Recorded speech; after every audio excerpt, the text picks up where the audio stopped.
जय हिंद. मी brigadier Hemant Mahajan. आज आपण ज्या विषयावरती बोलणार आहे तो आहे ऑपरेशन रोरिंग लायन. म्हणजे हे एक असं ऑपरेशन जे इस्रायलने सुरू केलं होतं आणि ते केलं होतं त्यांनी इराणच्या विरुद्ध. आणि इराणच्या आत जाऊन त्यांनी ज्याच्यावरती हल्ला केला ती टार्गेट्स होती जी इराणमध्ये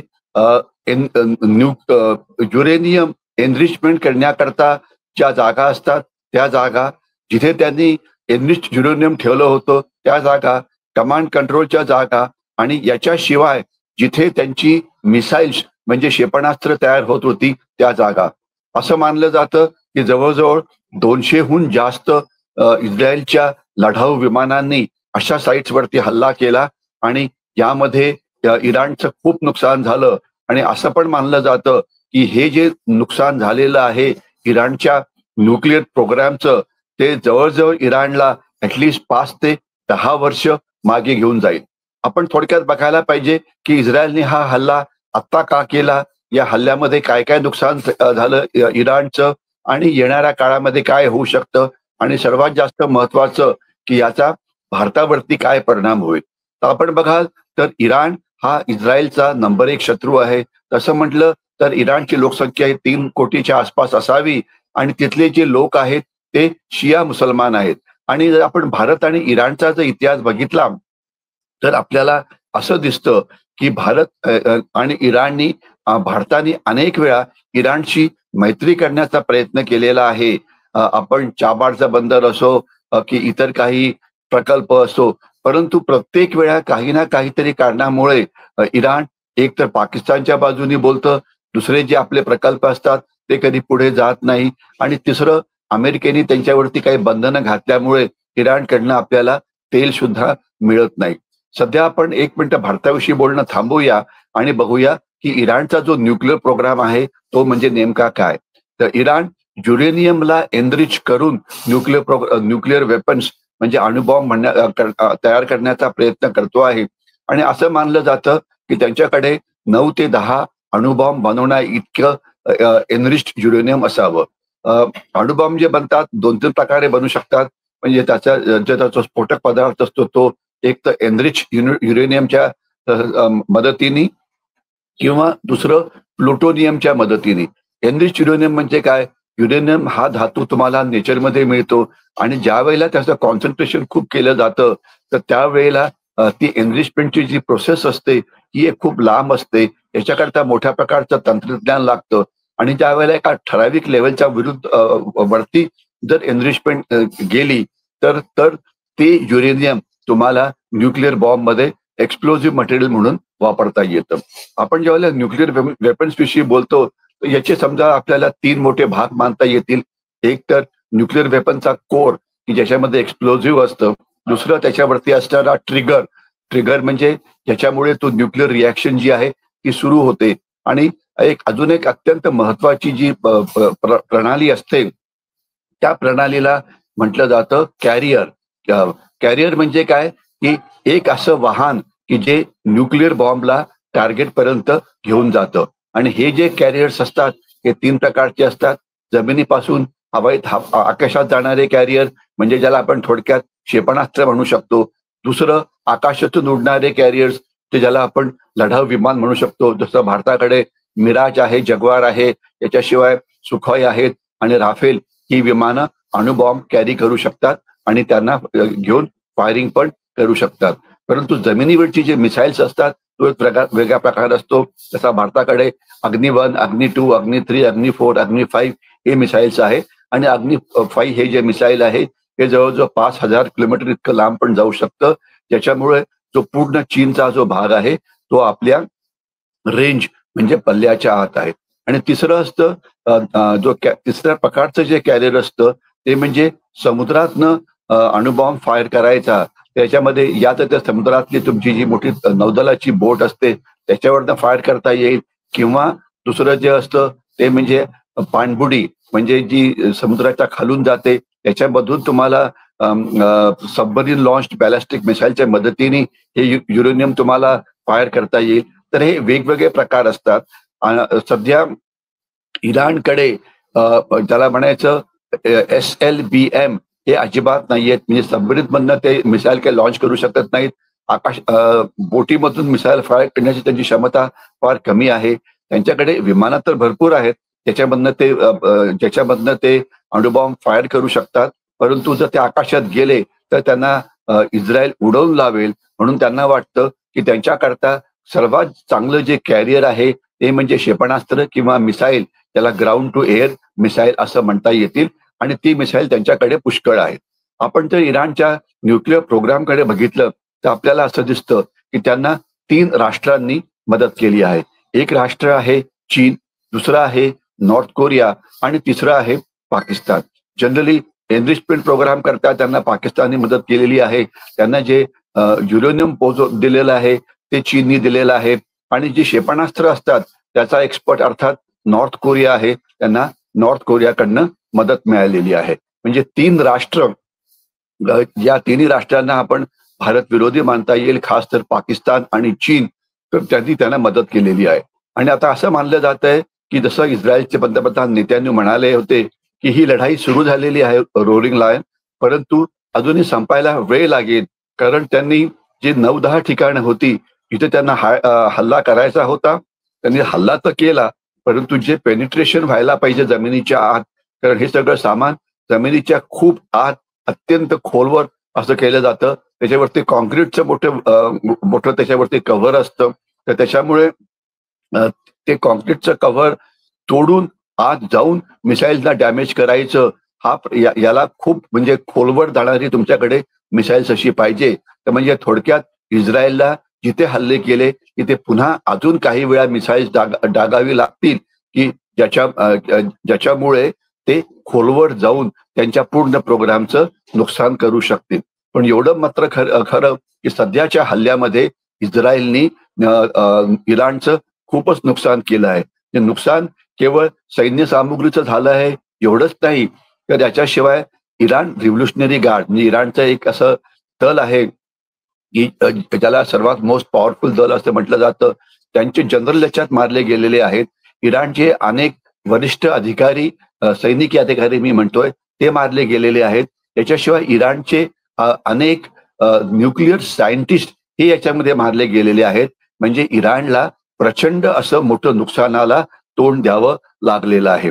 परंतु अजून त्यांचं 100% त्यांची क्षमता कमी झाली असं अजिबात नाही, कारण त्यांनी ही जी मिसाईल्स आहेत ही अनेक ठिकाणी लपवलेली आहेत, आणि इस्रायलचं इंटेलिजन्स हे खूप चांगलं असतं आणि त्यांनी बहुतेक ठिकाणी फायर करून त्याला बर्बाद केलं असावं, परंतु 100% क्षमता कमी झाली असं आपल्याला कधीही म्हणता येणार नाही. आणि इन एनी केस पुन्हा अशा प्रकारची क्षमता पुन्हा इराण तयार करायला लागेल, परंतु सध्या तरी त्यांना प्रचंड मोठा धक्का हा लागलेला आहे.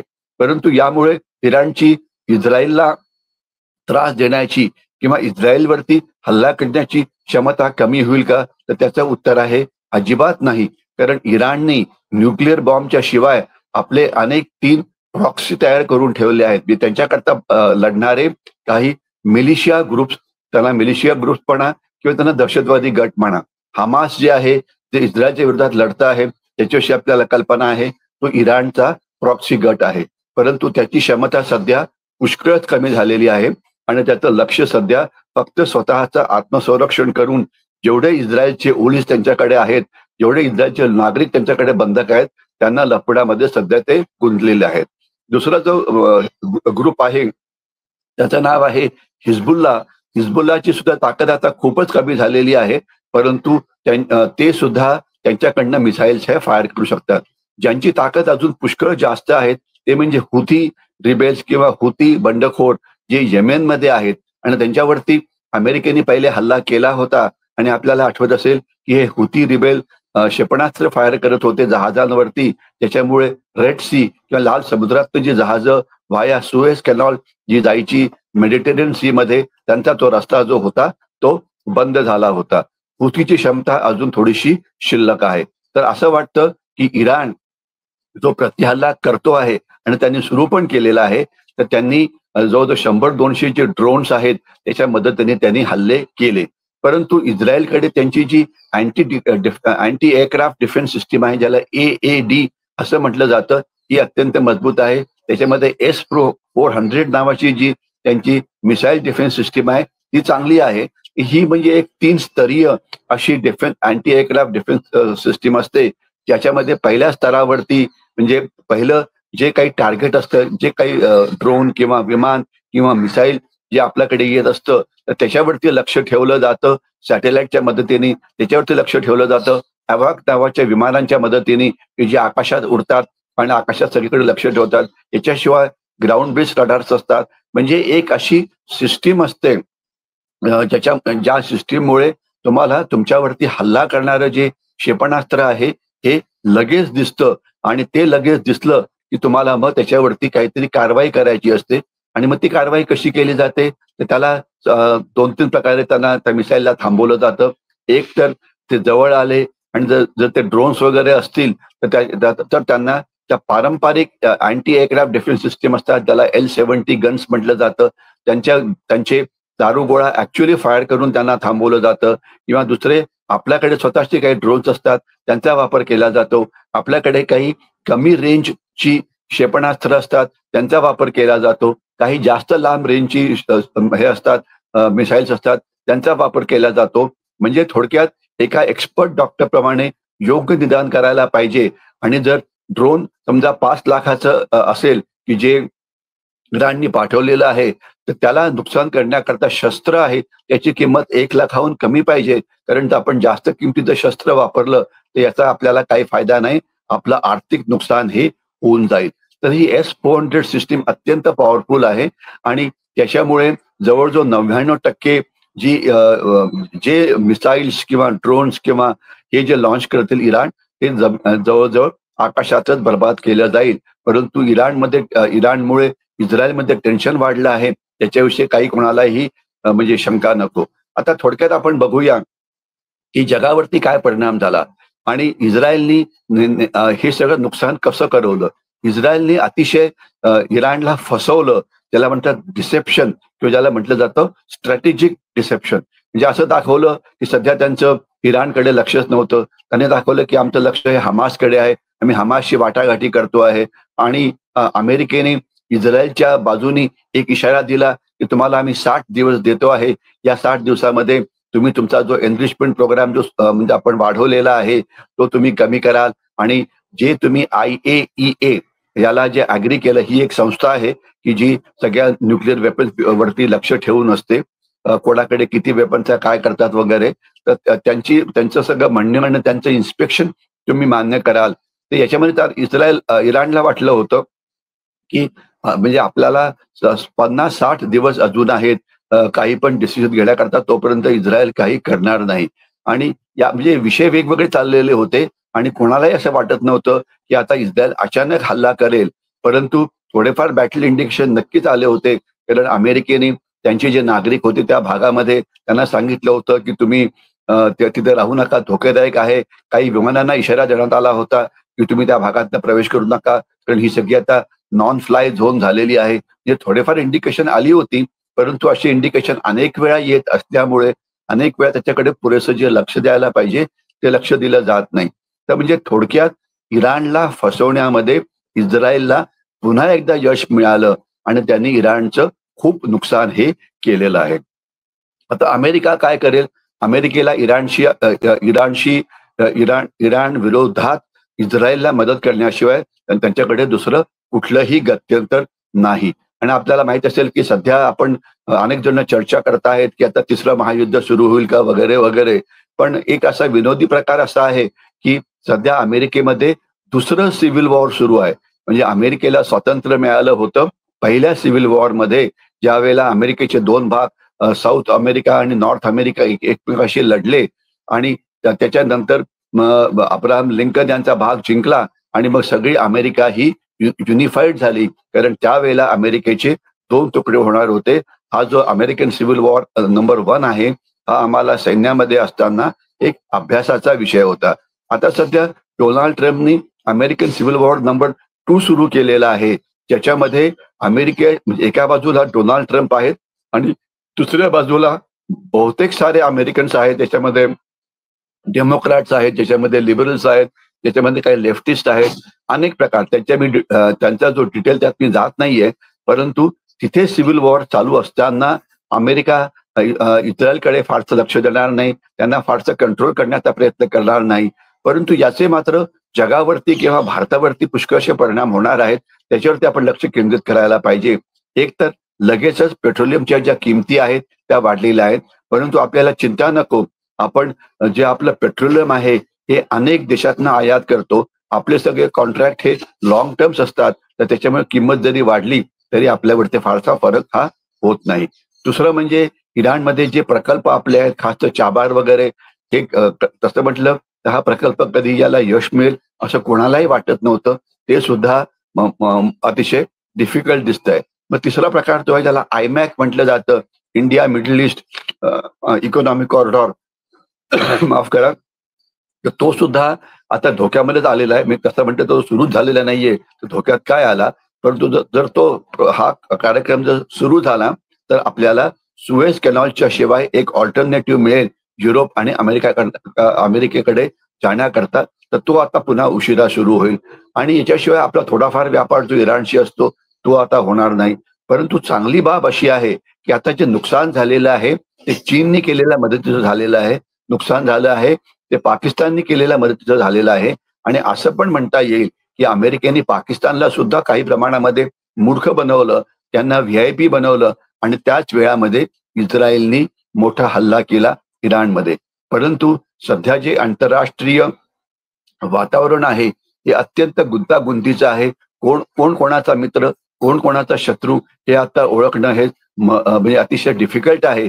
परंतु आपल्या बाबतीत जेवढं नक्की खरं की आपला नंबर 1 शत्रू चीन आहे, नंबर 2 पाकिस्तान आहे, नंबर 3 बांगलादेश आहे, नंबर 4 नंबर 4 जे आपले शत्रू आहेत ते म्हणजे चीन आणि पाकिस्तान यांचे जे समर्थक भारतामध्ये काम करतात ते आहेत. याच्याविषयी आपण एकदा पहिले बोललो पण होतो.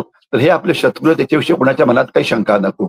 आणि याच्याशिवाय अजून जो एक मोठा मुद्दा आहे तो म्हणजे पाकिस्तानचं नुकसान झालं आहे हे चांगलं आहे, चीनचं नुकसान झालं आहे हे चांगलं आहे.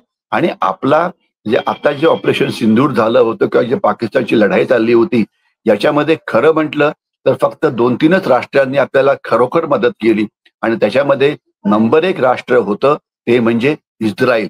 इस्रायलने आपल्याला सगळ्या प्रकारची मदत केलेली आहे, तंत्रज्ञान असो की शस्त्र असो की इंटेलिजन्स असो की ते. तर म्हणून आपल्याला असं आपलं भलं याच्यामध्ये आहे की इस्रायलला त्यांच्या शत्रूच्या विरोधात बळ मिळावं, त्याच्यामुळे तंत्रज्ञानाचं ट्रान्सफर जे आपल्याला एका देशाकडनं वेळोवेळी मिळतं ते म्हणजे इस्रायल. त्याच्यामुळे आपला त्या बाबतीत फायदा होईल. खरं म्हटलं ते युद्ध हे कधी चांगलं नसतं. युद्ध हे विनाकारण केलं जाऊ नये, युद्ध हे थांबावं अशी सगळ्यांनाच असं ते वाटतं. परंतु ते काय आपल्या हातात नाहीये. आपण फक्त एवढंच बघायला पाहिजे की हे जे टर्ब्युलंट टाइम्स आहेत, हा जो गोंधळ जगात चाललेला आहे, या काळामध्ये आपण आपलं राष्ट्रहिताचं रक्षण कसं करू शकतो, आपण आपली जी क्रूडची जी लाईन आहे ती सुरक्षित राहायला पाहिजे. आपला जो व्यापार होतो सुएझ कॅनॉलमधनं तो सुरक्षित राहायला पाहिजे. आपल्या जी सप्लाय चेन आहे ती सुरक्षित राहायला पाहिजे. आपल्याकडे महागाई ही वाढायला नको. तर हे सगळं जर आपण केलं तर फार चांगलं होईल. आणि याच्यामध्ये अजून आजच एक अत्यंत पुन्हा महत्वाची घटना घडली ती म्हणजे की ही जी ऍक्सिस ऑफ इव्हिल आहे चीन, ज्याच्यामध्ये चीन, पाकिस्तान, इराण याच्यामध्ये यांना मदत करणारं 4थं राष्ट्र आहे ते म्हणजे तुर्कस्तान किंवा टर्की.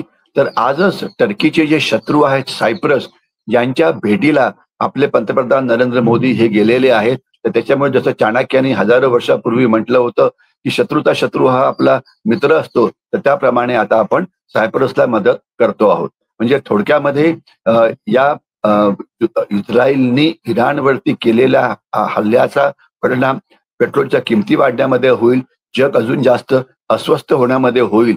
परंतु परंतु इस्रायल अतिशय खमक्या देश आहे आणि तो स्वतःच्या राष्ट्रहिताचं रक्षण करेलच. परंतु आपल्या सगळ्या हे जे वेगवेगळे ऍक्टर्स आहेत, इस्रायल असो की इराण असो की तुर्कस्तान असो की चीन असो की युरोप असो, यांच्यावरती लक्ष ठेवायला पाहिजे. आणि येणाऱ्या काळामध्ये आपली जी राष्ट्रीय हितं आहेत याचं आपण रक्षण जे आहे ते करायलाच पाहिजे. मी थांबतो. जय हिंद.